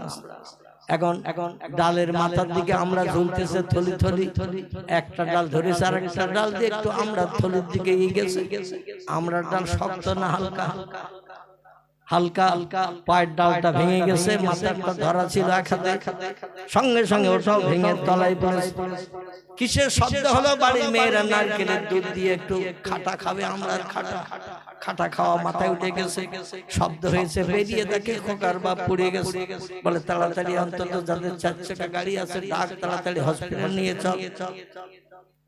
গাড়িতে তুলতে তুলতে দেখা গেল লাশ ফেটে গালমুখ দিয়ে রক্ত পারে হতে হতে বাড়িতেই মারা গেছে। আমার ভাইরা, কারো মরণ যদি আল্লাহ পানিতে রাখে, পানিতে আপনি হাজার চেষ্টা করলেও তাকে আটকে রাখতে পারবেন না। জামার বাড়ি নদীর ওপারে, নৌকা যোগে নদী পার হতে হয়, ব্রিজ টিরিজ নাই, নৌকায় করে নদী পার হতে যাচ্ছে, নৌকা ডুবি হয়ে গেছে, সবাই সাঁতরিয়ে ডেঙে উঠেছে, ওই লোকটা কিন্তু সাঁতার দিয়ে উঠতে পারে নাই। এমন ঘটনা ঘটে না। আল্লাহ পাক কিছু জিনিস নিজের হাতে রেখে দিয়েছে, এটা বান্দারে দেন নাই। কিছু জিনিস আল্লাহ বান্দারে দেন নাই, তাও বান্দারা আল্লাহরে নেয় না। আর আল্লাহ যদি সব জিনিস বান্দারে দিত, আল্লাহরে অনেক আগে মানুষ আল্লাহরে নিত না। ঠিক না ভুল? কবে কিয়ামত হবে, দুনিয়া ধ্বংস হবে কবে, এটা আমরা কেউ বলতে পারবো? পশ্চিম দিকে কবে সূর্যোদয় হবে, ডগমগ করে ঠেলে উঠবে, আমরা কেউ বলতে পারবো? মায়ের পেটে যে বাচ্চা আছে, ডাক্তারি পরীক্ষা এখন ছেড়ে কিনে মাঝে মাঝে তথ্য দেয়, কিন্তু এই তথ্যটা কিছুটা সত্য হয়, আবার কিছু মিথ্যাও হয়। আমার গ্রামে একটা ছেলে আছে, তার 5টা ছেলে, স্ত্রী 6 নম্বরে প্রেগনেন্ট হয়েছে, সন্তান সম্ভবা। বলে একটা মেয়ের চিন্তা ভাবনা, তাদের 5টা ছেলে, একটা মেয়ে হলে ভালো হয়।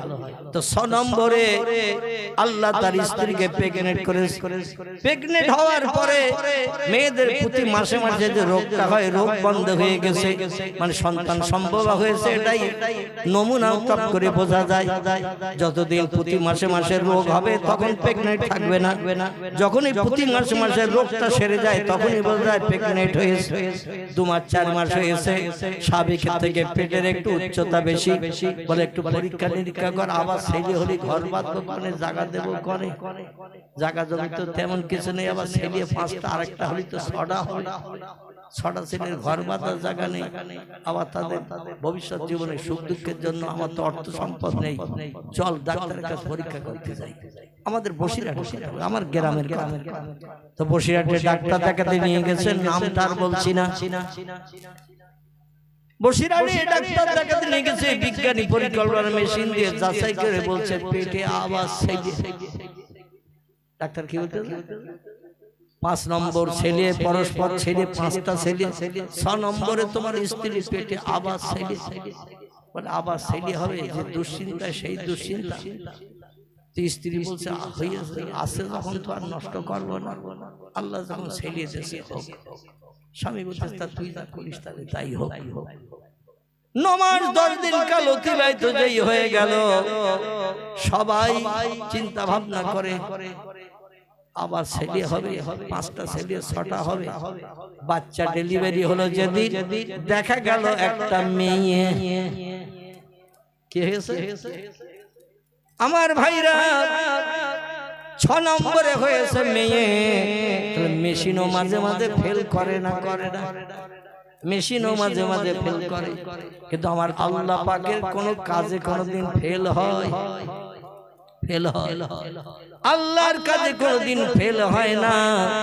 এজন্য আল্লাহ পাক কোরআনে বলছেন, ইয়া আইয়ুহাল্লাযীনা আমানু, ও দুনিয়ার ঈমানদার মুমিন মুমিনা নরনারী, আমার উপরে ঈমান আনো, বিশ্বাস স্থাপন করো, অকুনু মাস সাদিকিন, এবং সত্যবাদী ঈমানদার মুমিনদের দলে দলভুক্ত হও, এবং তোমরা ওসিলা তালাশ করো, ওসিলা তালাশ করো আল্লাহ ওয়ালা, আল্লাহ প্রেমিক খোদা ভক্ত যারা হবে তাদের কাছে যে তথ্য নাও, দেখবে তারা যে তথ্যটা হবে 100% সেটা আল্লাহ সত্যে পরিগণিত করিয়ে দেয়।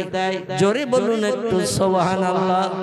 তবে এই আল্লাহ ওয়ালা, আল্লাহ প্রেমিক মানুষ এখন পৃথিবীতে খুঁজে পাওয়া খুব দুরূহ।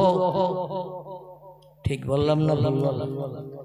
আল্লাহ ওয়ালা, আল্লাহ প্রেমিক খোদা ভক্ত মানুষ পৃথিবীতে খুঁজে পাওয়া খুব দুরূহ। একটা দলের মানুষ পৃথিবী আর খুঁজে পাওয়া যাবে না কিয়ামত পর্যন্ত। যাদের কথা সত্য, যেটা বলেছেন সেটা সত্য, মিথ্যা কোনোদিন রূপান্তরিত হয়নি, সেটা হলো নবী আম্বিয়ার দল। নবীরা যেটা বলেছেন পরবর্তীতে মানুষ অপেক্ষা করে ধৈর্য ধরে দেখেছেন সেটা বাস্তবে সত্য হয়েছে। সেই নবীর দল পৃথিবী থেকে উধাও হয়ে গেছে, উঠে গেছে আল্লাহর ডাকে সাড়া দিয়ে 1450 বছর আগে। কতদিন আগে? 1450 বছর আগে আল্লাহ পৃথিবী থেকে নবী পাঠানো বন্ধ করে দিয়েছেন। খাতামান নবিয়্যিন, নবীকে শেষ করে দিয়েছেন পৃথিবীতে পাঠানো। সত্য কথোপকথন, সত্য কথা বলা, মানুষের মগজের দুশ্চিন্তা দূর করার কাজ বন্ধ করে দিয়েছেন পয়গম্বর মুহাম্মদ রাসূলুল্লাহকে দিয়ে। 2 নম্বর আর একটা দলের মানুষ পৃথিবীতে এখনো কিছুদিন আছে এবং থাকবে, তবে এই পৃথিবী যখন শেষ লগ্নে চলে যাবে ওই দলের মানুষ আর খুঁজে পাওয়া যাবে না। সেটি হলো আমলে সালেহাকারী, সেটি হলো আমলে সালেহাকারী ব্যক্তি।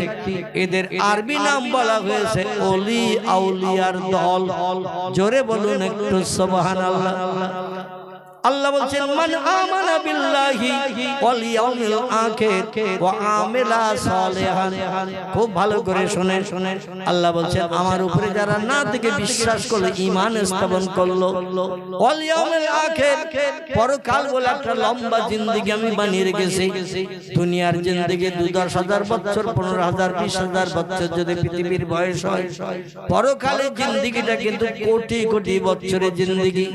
দুনিয়ার জিন্দেগি মরণ অবশ্যম্ভাবী, মরণ হবেই হবে, কিন্তু পরকালের জিন্দেগিতে লা ইয়ামুতু আলাইকুম ফিহা, পরকালের জিন্দেগিতে কোনো মরণ নাই, কাউকে সেখান থেকে বাইরে কোনো জায়গায় ট্রান্সফার করাও হবে না। জোরে বলুন একটু আমিন। এই পরকাল না দেখে তোমাদের বিশ্বাস করতে হবে, সেটা ইয়াউমুল আখির, আখিরাত বলে যেটি আমরা বলি, আখিরাত, আখিরাত পরকাল। দুনিয়ার জিন্দেগির ফল পরকাল শুরু। আল্লাহ বলেন, এটা না দেখে যারা বিশ্বাস করবে, আমারে প্রথম না দেখে বিশ্বাস করা, 2 নম্বর পরকাল না দেখে বিশ্বাস করা, 3 নম্বরের কাজ হলো আমেলা সালেহা, আমার হুকুম মোতাবেক আমলে সালেহা, ভালো কাজ, সৎ কাজগুলো যারা করবে, ভালো ভালো কাজ করবে, নামাজ পড়বে, রোজা রাখবে, দান সদকা করবে, মানুষের উপকার করবে, মানুষের প্রাণ নাশ করবে না, মিথ্যা কথা বলবে না, চুরি ডাকাতি ছিনতাই করবে না, মদের গ্লাসে হাত দেবে না, সুদের ব্যবসা করবে না, এমন করে কোন ব্যক্তি জীবন নাশ করে বিবি বাচ্চাদের বিধবা এতিম বানাবে না। এই পৃথিবীতে আল্লাহর কোরআনের বিধান মোতাবেক চলবে। ও আমেলা সালেহান, ভালো কাজ, সৎ কাজ যারা করবে, আল্লাহ বলেন ফালাহুম আজরুহুম ইনদা রাব্বিহিম, আমি আল্লাহ পাক আমার তরফ থেকে তাদের উত্তম পুরস্কারে বিবেচিত করব। ফালা খাউফুন আলাইহিম, দুনিয়া দুনিয়া ও পরকালে তাদের কোনো ভয় নাই, চিন্তা নাই। ওয়ালা হুম ইয়াহজানুন, এমনকি রাতের গভীরে বালিশে মাথা দিয়ে শুয়ে চিন্তা ভাবনা ভবিষ্যতের জন্য করতে হবে না। সব সমস্যার সমাধান আমি আল্লাহ আমার নিজের হাতে রেখেছি। জোরে বলুন একটু আমিন। তাহলে আমরা বুঝতে পারলাম আমলে সালেহা আমাদের করতে হবে। মুয়াজ্জিন প্রতিদিন মসজিদে আজান দিলে কি করতে হবে? আজান দিলে নামাজ আদায় করতে হবে। রমজান মাস আসলে শুরু থেকে শেষ পর্যন্ত সারাদিন দাঁতে দড়ি দিয়ে কোন জিনিস দাঁতে কাটলে হবে না, সন্ধ্যা পর্যন্ত অনাহারা থাকতে হবে। সকাল সন্ধ্যা সময় পেলে আল্লাহর পাক কালাম কোরআন মজিদ একটু তেলাওয়াত করতে হবে। আল্লাহর পাক কালাম কোরআন তেলাওয়াত করতে হবে। ওয়াজাক্কির ফাইন্না যিকরা তানফাউল মুমিনিন। আর যখন তুমি কোন জায়গায় নির্জন জায়গায় থাকবে, নিঃসুবাতায় থাকবে, আমি আল্লাহ আমার নামের জপ জিকির স্মরণ, সুবহানাল্লাহ, আলহামদুলিল্লাহ, লা ইলাহা ইল্লাল্লাহ জিকির একটু বেশি বেশি করে করো। কারণ ওয়াজকুরুল্লাহ কাসীরাল লাআল্লাকুম তুফলিহুন। আমার নামের জিকির, আমার নামের স্মরণ যারা পৃথিবীতে বেশি বেশি করে করবে, আমি আল্লাহ তাদের সব পরীক্ষায় সাকসেসফুল করিয়ে কোটি কোটি বছরের জন্য আমার জান্নাত তাদের জন্য হালাল বানিয়ে দেব। জোরে বলুন আমিন। তার আজকের আমার বক্তৃতার মূল উদ্দেশ্য হলো আজকের আসি কালকে থাকবে না। আজরাইল কখন আসবে? চাবি মোড়া দেবে, চমকের কানেকশনে দেহ থেকে প্রাণ বার করে নেবে। আমরা সে দিন জানি না, কবে মরণ হবে, কোন দিন হবে, কি মাসের কত তারিখ, কি বার, সেটাও জানি না। এই জন্য যখন তখন আজরাইল আসতে পারে না। 2000 টাকার নোট 100 করে বান্ডেল করে 10টা যদি আজরাইলের সামনে আসলে ধরা হয়, ও 2000 টাকার নোট 100 করে 10টা বান্ডেল দিলে রেখে দিয়ে চলে যাবে তো নাকি? স্ত্রী কন্যা মানে বিবি, মেয়ে, মা আর যারা আছে মেয়েরা, এদের সোনার গহনা যৌতুক আদি যা আছে সবগুলো যদি ভরি একটা বাটিতে করে যদি বলি 8.5 ভরি 10.5 ভরি সোনা আমার বাড়িতে যা ছিল, বউ বাচ্চা মেয়ে বৌমাদের যা ছিল সব নিয়ে তৈরি দিচ্ছি, অন্তত 13 দিন পরে আসি, একটু চিন্তা ভাবনা করি, তারপর যাহাই করি অন্তত 13টা দিন সময় দে। ও সময় দিয়ে সোনা দানাগুলো নিয়ে যাবে তো নাকি? আচ্ছা, এই সোনা দানা ওদের কোনো লাভ আছে? আচ্ছা, ফেরেশতারা খায় তো ফেরেশতারা খায় না? ওরা পানি পান করে? ওরা পানিও পান করে না। আচ্ছা, ওরা কি বাজার ঘাট করে? ওরা কি রান্না বান্না করে? ওরা কি চাষবাস করে? ওদের কোনো কাজ নাই। ফেরেশতাদের কাজ হলো আল্লাহর নামের জপ জিকির 24 ঘন্টা দৈনন্দিন করা। যতদিন বেঁচে আছে আগামীতে যতদিন থাকবে ততদিন শুধু ওদের কাজ হলো আল্লাহর নামের জপ জিকির করা। বিনা প্রয়োজনে, বিনা চাহিদা মেটানোর জন্য ওরা আল্লাহর নামের জপ জিকির করে না। আল্লাহ ওদের নূর দিয়ে বানিয়েছেন, সেই জন্য ওদের কাজ হলো 24 ঘন্টা দৈনন্দিন আল্লাহর নামের জপ জিকির করা। পৃথিবীতে দুটি দলের মানুষ ফেরেশতাদের মতো আল্লাহর নামের জপ জিকির করেছেন। একটা হলো নবী আম্বিয়ার দল, পৃথিবীতে আর কোনো নবী আম্বিয়া নাই। একটা হলো ওলিয়া উলিয়ার দল, এখনো আগামীতে কিছুদিন থাকবে। যতদিন মানুষ সত্য কথা বলবে, যতদিন মানুষ আল্লাহর উপরে বিশ্বাস স্থাপন করবে, আল্লাহ শক্তি সাহায্যকে মানুষ যতদিন পর্যন্ত হৃদয়ে দৃঢ় প্রতিজ্ঞাবদ্ধ বিশ্বাস করবে যে আল্লাহ শক্তির উপরে, ক্ষমতার উপরে আর কোনো ক্ষমতা নাই, আল্লাহ আমার জন্য যেটা করেন সেটাই যথেষ্ট, এই মনোভাবটা মানুষ যতদিন মনের ভিতরে রাখবে ততদিন ওলি আউলিয়া পৃথিবীতে থাকবে। তবে ইবলিস শয়তানের দলের মানুষ এখন দৈনন্দিন লক্ষ লক্ষ মানুষ পৃথিবীতে ইবলিস শয়তানের দলের মানুষ নতুন নতুন আবির্ভাব হচ্ছে, নতুন নতুন তৈরি হচ্ছে। বিজ্ঞানী পরিকল্পনা, যন্ত্র, মেশিন এত বেশি বেশি বিজ্ঞানীরা বানাচ্ছে, সামনে এমন একটা দিন আসছে মানুষ আর আল্লাহ বলে মানতে চাইবে না। যা দরকার হবে মেশিন করে দেবে। যা দরকার হবে বিজ্ঞান সেটা করে দেবে। আল্লাহর সাহায্যের প্রয়োজন মানুষের লাগবে না। আর বিজ্ঞান যখন তখন এনি টাইম সুইচ টিপলে কাজ হয়ে যাবে। তখন বলে আল্লাহ নাই, যা চাচ্ছি তো বিজ্ঞান দিচ্ছে, আর যা চাচ্ছি বিজ্ঞান দিচ্ছে, বিজ্ঞানের যন্ত্রপাতি মেশিনের মাধ্যম দিয়ে পাচ্ছি যখন, তাহলে আল্লাহর ইবাদত করে কি লাভ? মসজিদে আর যে কি লাভ? রমজান রোজার কি লাভ? এমন একটা দিন আসবে সামনে, মানুষ আর মসজিদ মুখে হবে না, ইবাদত আর করবে না, আল্লাহর নামে জপ জিকির করবে না, রাস্তাঘাটে চলবে, হোসট যদি খেয়ে নখ উল্টে যায় তো বাপ গো মা গো বিজ্ঞান দর্শন করে ডাকবে, ও আল্লাহর নাম আর জবান উচ্চারণ করবে না। সেদিন সামনে আগমন করছে হাজির।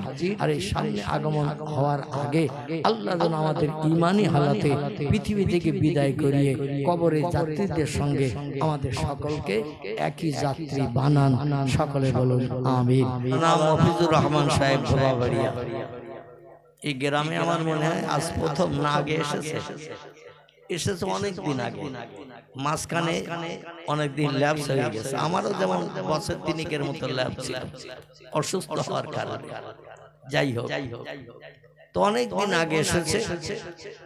আবার কর্তৃপক্ষরা তাকে স্মরণ করেছেন। তিনি 1 ঘন্টা 20-25 মিনিটের মতো, আমি শুনলাম 9টায় 15 স্টেজে এসেছে। আমার ঘড়িতে 10টায় 37, যখন আমি তখন মসজিদ থেকে উঠে আসছি। যাই হোক, মিলাদ কিয়াম করতে 10টা 40, 42 কি 43 হয়েছে। তো হিসাব করলে 1.5 ঘন্টার কাছাকাছি মতো তিনি বক্তব্য আপনাদের কাছে রেখেছেন।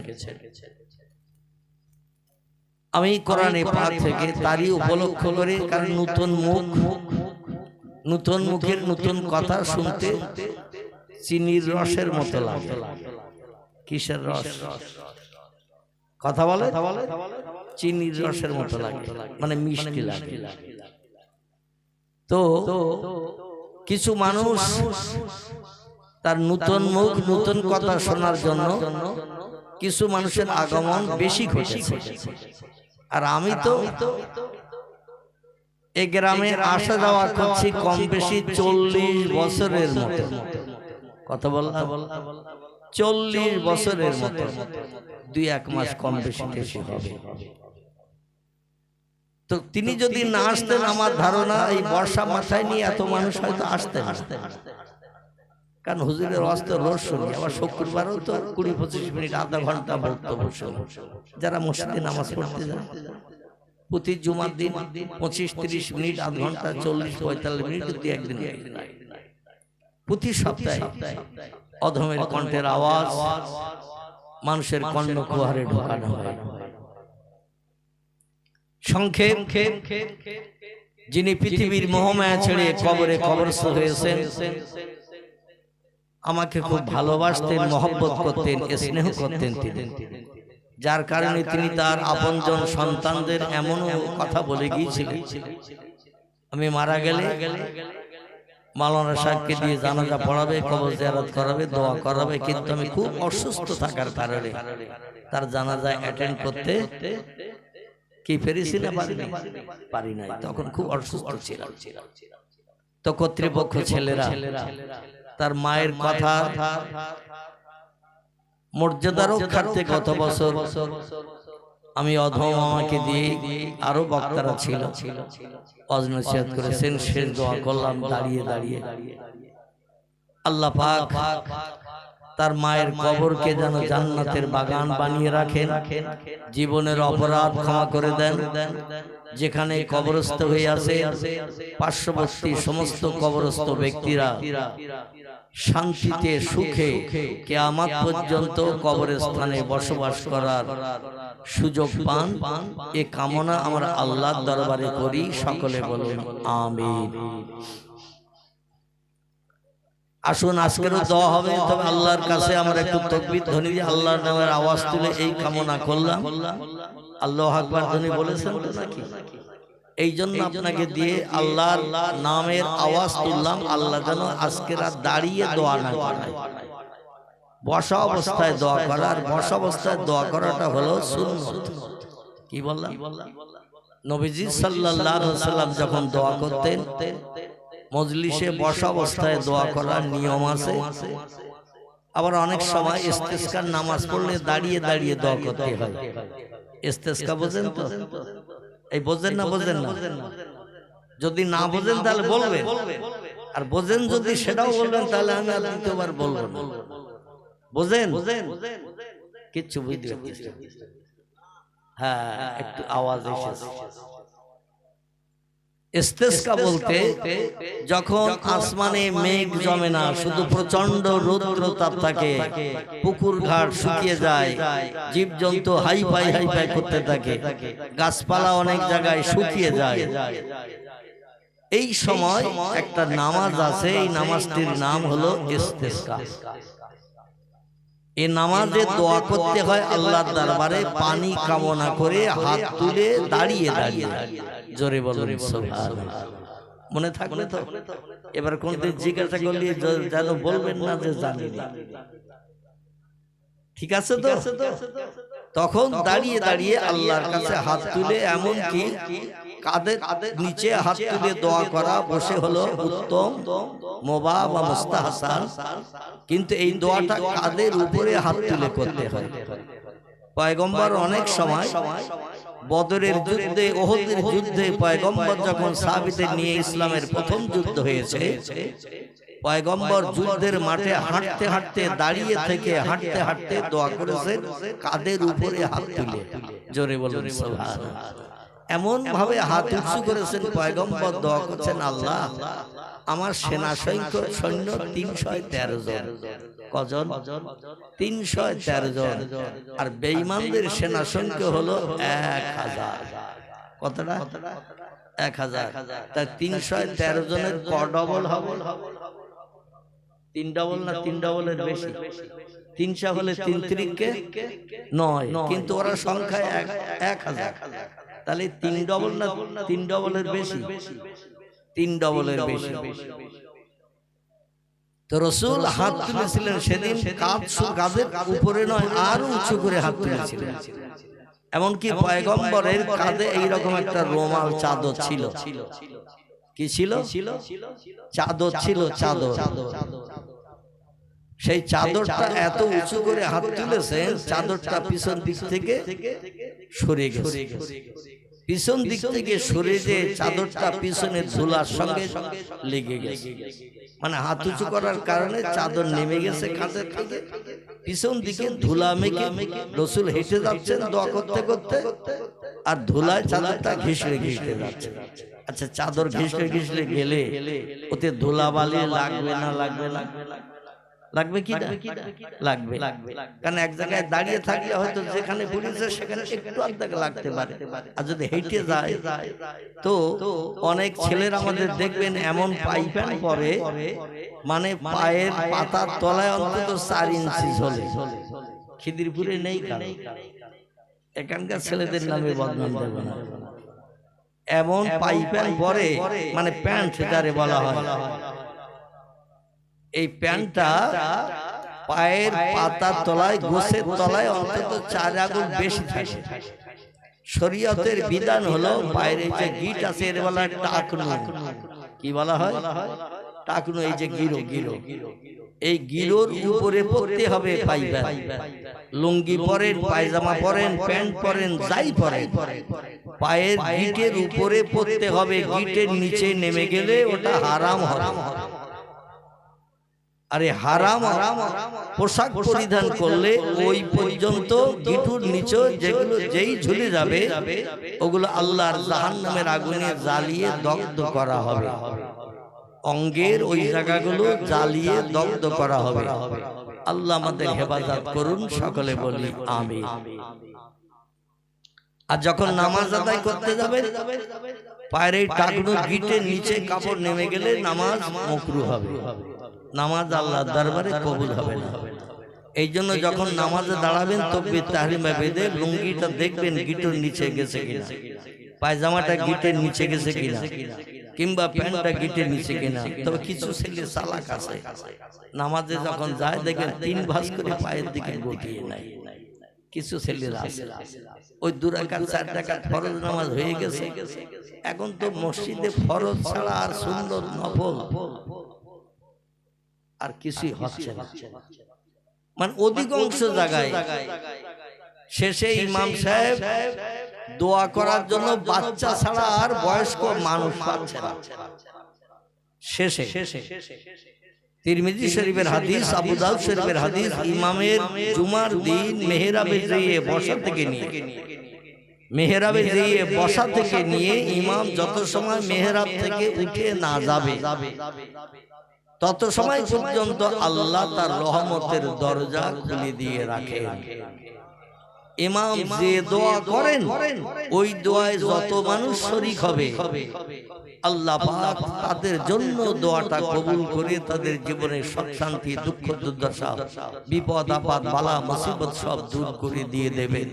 জোরে বলি একটু সুবহানাল্লাহ। কিন্তু আমাদের গ্রামের মসজিদের কথা বলছি, খিদিরপুরের কথা বলবো না। আমাদের গ্রামে মসজিদে 1000-1500 মতো মানুষ হয় জুমার দিন। কতটা বললাম? 1500-এর মতো মানুষ হয়। 20, 50, 10, 20 বেশি হতে পারে, কমও আবার 2-1 দিন হতে পারে। তো কোন রকমে ইমাম সাহেব ফরজ 2 রাকাত নামাজ পড়িয়ে দিলে 3 ভাগের 1 ভাগ ছুটে নিয়ে যেন ছুটে বেরিয়ে যাচ্ছে, গায়ে তীর মেরেছে। কি মেরেছে? তীর মেরেছে। যন্ত্রণায় ছটফট করতেছে, কিংবা বল্লা পোকা, ভেমরুল পোকা কামড়িয়েছে। 2 রাকাত ফরজ নামাজ হয়ে যাওয়ার সঙ্গে সঙ্গে ওদের গায়ে যে কি বিষ লেগেছে আল্লাহই জানে। কেউ মোটরসাইকেল, কেউ সাইকেল, কেউ জুতো খুঁজতেছে, কেউ অপরের জুতো পাই দিয়ে। মানে অত যাচাই বাছাই করার সময় না। বাড়ি ওদিকে মনে হয় ভাত তরি তরকারি গোশত সব ঠান্ডা হয়ে যাচ্ছে, হু করে বেরিয়ে যাচ্ছে। অনেকের আবার জিজ্ঞেস করে তুমি চলে যাচ্ছ ফরজপুরে আর নামাজ বল বাড়ি যেয়ে পড়ো। কিন্তু ওদের বাড়ি যেয়ে দেখবেন কেউ 1 রাকাত পড়ে। এ ঠিক বললাম না ভুল বললাম? বাড়ি যেয়ে কেউ 1 রাকাত পড়ে আর পড়ার সময় নেই। কারণ মসজিদ হলো ইবাদতের জায়গা, সেখানে যখন 2 রাকাত পড়তে পারলে না ফরজ নামাজের পরে বাড়ি যেয়ে পড়বে, এটা বিশ্বাস হয়? ও কোথায় ছুটে বেরিয়ে যাবে তার ঠিক ঠিকানা। নাউজুবিল্লাহ। আমার ভাইরা, আমি যেটা আপনাদের কাছে বলতে চাইছিলাম সেটি হলো এই, আল্লাহ পাক আজকের হায়াতে বাঁচিয়ে রেখেছেন, আমরা বেঁচে আছি। আগামীকাল আমরা সবাই বেঁচে থাকবো, হাত তুলে সার্টিফিকেট দিতে পারবো। কালকে বেঁচে থাকবো, দিতে পারবো না। কারণ ফাইজা জা আজালুহুম লা ইস্তাখিরুনা সাআতাও ওয়া লা ইস্তাকদিমুন। আল্লাহ বলছেন যার তকদিরে মৃত্যু আমি যেদিন লিপিবদ্ধ করে রেখেছি, 1 সেকেন্ড আগে 1 সেকেন্ড পরে তার মরণ সংঘটিত করা হবে না। বেলা 10টা বেজে 15 মিনিট 11 সেকেন্ডে যদি মরণ লিখে রাখি, বেলা 10টা বেজে 15 মিনিট 12 সেকেন্ডে মরণ হবে না, আবার 10 সেকেন্ডও হবে না। যে সেকেন্ড রেখেছি সেই সেকেন্ডই হবে। চিল্লাই বলুন একটু সুবহান। এই জন্য এই বসে আছি, জলসা শেষ করে বাড়ি যেতে পারবো, এই সার্টিফিকেট দিতে পারবো। কত মানুষ ওয়াজ শুনতে এসে মারা গেছে, বাড়ি যেতে পারেনি। ওয়াজের মজলিসে আজরাইল পাঠিয়ে দিয়ে ইন্তেকাল করিয়েছে। একটা ছোট্ট ঘটনার কথা বলে আমি কোরআনের আয়াত ও হাদিস শরীফটা রেখেছি, ওদিকে এগিয়ে নিয়ে যাব। মরণ কেমন সাংঘাতিক জিনিস। পৃথিবীতে একজন বিশ্বব্যাপী বাদশাহিত্য করা ব্যক্তির কথা আগে বলবো, তারপরে কোরআনের আয়াত ও হাদিস শরীফের সমন্বয়ে আরেকজন বাদশার কথা বলে আজকের বক্তৃতার ইতি টানবো ইনশাআল্লাহ। তামাম পৃথিবীব্যাপী 2 জন ব্যক্তি বাদশাহিত্য করেছে মুসলমানদের ভিতরে। কজন বললাম? 2 জন। তামাম পৃথিবীব্যাপী বাদশাহিত্য করেছে। পৃথিবীতে আর কোন ধর্মাবলম্বী বিশ্বব্যাপী বাদশাহিত্য করেছেন আমার নলেজে জানা নেই। কোন দেশে করেছে, দীর্ঘদিন করেছে, কিন্তু তামাম পৃথিবীব্যাপী বাদশাহিত্য করেছে আমার নলেজে নেই। তবে 2 জন ব্যক্তিকে আল্লাহ পাক ঈমানদার ব্যক্তিকে কিদা ঈমানদার, ইয়া আইয়ুহাল্লাযীনা আমানু, আয়াতের প্রথম অংশ হলো হে আমার বিশ্বাসী বান্দা বান্দা। বিশ্বাসী বলতে না দেখে বিশ্বাস করা, এটির নাম হলো আমানু। এটির নাম হলো আমানু। আমানু ঈমান এনেছো আমার উপরে, আমারে না দেখে। আমরা যারা বসে আছি কেউ দেখেছি আল্লাহ? আমাদের বাচ্চা কাচ্চারাও দেখবে বলে মনে হয়? আমাদের বাপ দাদা যারা মারা গেছে তারাও দেখেছে? দেখি না। এই না দেখে বিশ্বাস, এরই নাম হলো আমানু বা ঈমানদার বলা হয়েছে। তেই ঈমানদার দুইজন ব্যক্তি, একজনের নাম বাদশাহ সুলাইমান হিসাবে কোরআনের ভিতরে তার নাম কোট করা হয়েছে, যিনি আল্লাহর উপরে এত বিশ্বাস, অগাধ বিশ্বাস এনেছিলেন। আল্লাহ পাক তাম পৃথিবীব্যাপী বাদশাহিত্য করে রাজিত্ব দিয়ে তার সম্মান বাড়িয়েছিলেন। আরেকজন পৃথিবীতে বিশ্বব্যাপী বাদশাহিত্য করেছে, এই লোকটির নাম হলো সেকেন্দার জুলকারনাইন। কি নাম বললাম? সেকেন্দার জুলকারনাইন। জোরে বলুন আমিন। সকলে উঠে দাঁড়িয়ে যান, নবীজির দরবারে একটু প্রাণ ঢালা সালাম আমরা মহব্বতের সঙ্গে পাঠ করি। ইয়া নবী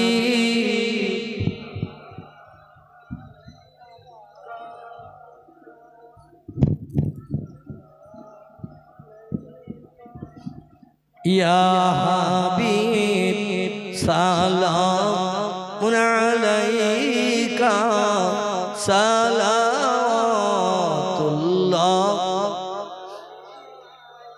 বাগে ইব্রাহিম কে গুলহিন মালায়ে जिसके बुलबुल अपही जाते तवक्कुल सलावतुल्लाह अलैका या नबी सलामुन अलैका या रसूल सलामुन अलैका या हबीब सलाम सालावतुल्लाह। जिब्राइल आवाज तुलिल আসমানের দরওয়াজা খোলো গো, এসেছেন নবীদের সরদার, হবে যে খোদা দিদার। ইয়া নবী সালাম, ইয়া রাসূল সালাম আলাইকা ইয়া সালাম আলাইকা সালাতুল্লাহ। তলাআল বদরু আলাইনা মিন সানিয়াতিল বিদাই ওয়াজাবা শুকরু আলাইনা মাদা